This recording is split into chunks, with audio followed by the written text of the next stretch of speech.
అనకాపల్లిలోని శారదా నది పరివాహ ప్రాంతంపై తుమ్మపాలలో బ్రిటిష్ వారి టైంలో నిర్మించినటువంటి సుమారు 11 ఆనకట్టలు ఉన్నాయని, వీటిలో ఎల్లయ్య ఆనకట్ట సుమారు 5 మండలాలకు సంబంధించి 20,000 ఎకరాలకు సాగునీరు అందించేందుకు తోడ్పడుతుందని, దురదృష్టవశాత్తు ఈ ఆనకట్టలు శిథిలావస్థకు చేరుకోవడం మన దురదృష్టమని అన్నారు. ఈ కార్యక్రమంలో నాయకులు పాల్గొన్నారు.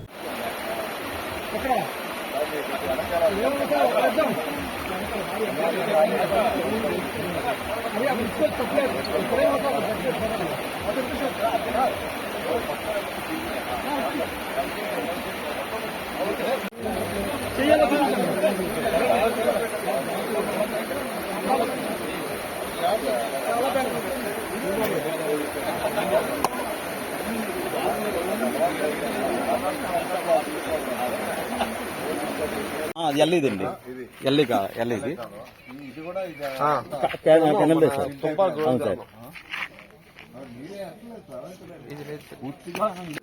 ఈ డ్రాయింగ్ సిస్టమ్ తీసుకొచ్చింది వాళ్ళు.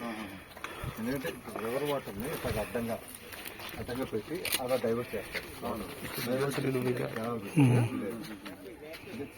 తక్కువ ఇన్వెస్ట్మెంట్ ఇది మనం ఏంటంటే ఇప్పుడు బ్యారేజెస్ అంటున్నాం, వాళ్ళేమో డ్రాయింగ్ సర్వీస్ పెట్టి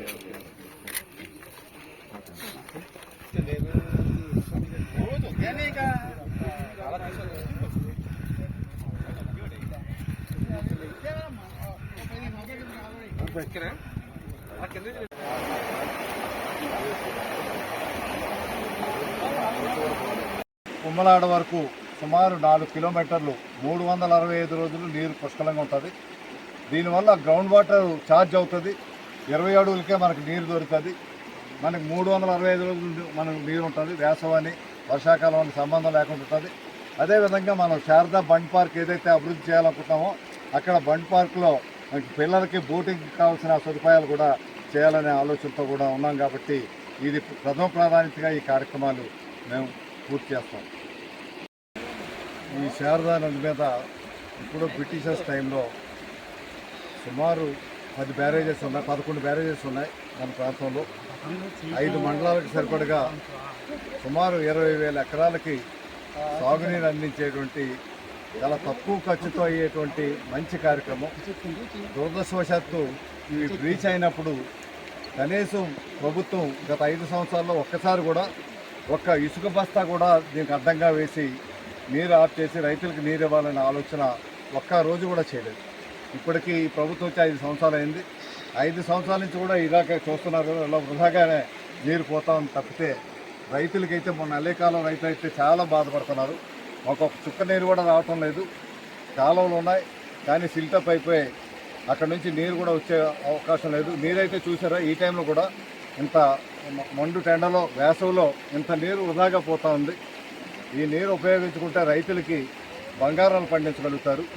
ఆ ప్రయత్నం కూడా ఈ ప్రభుత్వం చేయలేదు. కనీస ప్రయత్నం ఒకప్పుడు రాజశేఖర రెడ్డి గారు రైతు పక్షపాతిగా ఇరిగేషన్ ప్రాజెక్ట్స్ అత్యధిక ప్రాధాన్యత ఇచ్చి చేశారు. ఆ రకంగానే ఆయన తన్నేడు కూడా చేస్తాడని అనుకున్నారు కానీ ఆయనకి విరుద్ధంగా చేస్తున్నారు. ఈయన ఏ విషయంలో కూడా ఆయన అనుసరించి చేసే కార్యక్రమం ఏ ఒక్కటే లేదు. పోలవరం ప్రాజెక్టు చేయలేదు, ఉత్తరాంధ్ర సుజల సెవంతి చేయలేదు, ఆఖరికి బ్యారేజ్లు, ఇందులో 2 బ్యారేజీలు మా టైంలోనే మంజూరైనాయి 2008లో. ఇది ఇక్కడ తగనపూడ ఆనకట్టు, అక్కడ గుడార ఆనకట్టు, అవి కూడా చేయలేదు. మీరు చూసారు ఏఎస్పేట ఆనకట్టు అప్పుడు 17 కోట్లతో చేసాం. దాని తర్వాత తలుపులు పెట్టకపోతే డైరీ నుంచి 2 కోట్లు పెట్టి తలుపులు పెట్టారు. ఇప్పుడు చక్కగా 20,000 ఎకరాలు అక్కడ సాగు అవుతుంది. అదేవిధంగా పాయకరాపేటలో అక్కడ తాండవ నది మీద 2 బ్యారేజీలు పెట్టాం. ఆ 2 బ్యారేజీల నుంచి 20,000 ఎకరాలు అక్కడ పండుతుంది. 2 పంటలు పండించుకుంటున్నారు. అది ముఠా ఆనకట్ట అని ఇంకోటి ఏదో ఉంది, అది పేరు మర్చిపోయాను. 2 ఆనకట్టలు అక్కడ. అదేవిధంగా ఎస్రాయవరం మండలంలో మనకి ఏటుకొప్పాక కోఆపరేటివ్ షుగర్ ఫ్యాక్టరీ దగ్గర ఒక బ్యారేజ్ పెట్టాం.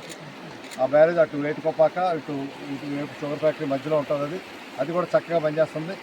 మేము మాట ఇచ్చినట్టు మా ప్రభుత్వం వచ్చాక మొన్ననే కూడా పవన్ కళ్యాణ్ గారు చెప్పారు, ఈ బ్యారేజ్లు అన్నీ కూడా పునర్నిర్మిస్తాం, మళ్ళీ రైతులకి 2 పంటలు పండించుకునే విధంగా కార్యక్రమం చేస్తామని వీటితో ఉత్తరాంధ్ర సుజల సెవంతి గురించి ఎట్లా చెప్పారో ఈ 11 బ్యారేజీలు కూడా పూర్తి స్థాయిలో అవి రైతులకు ఉపయోగపడే విధంగా శాశ్వత పరిష్కార మార్గం చేస్తామని చెప్పారు. మా ప్రభుత్వం తప్పనిసరిగా ఈ కార్యక్రమాలు మొదటి ప్రాధాన్యతగా చేస్తాం.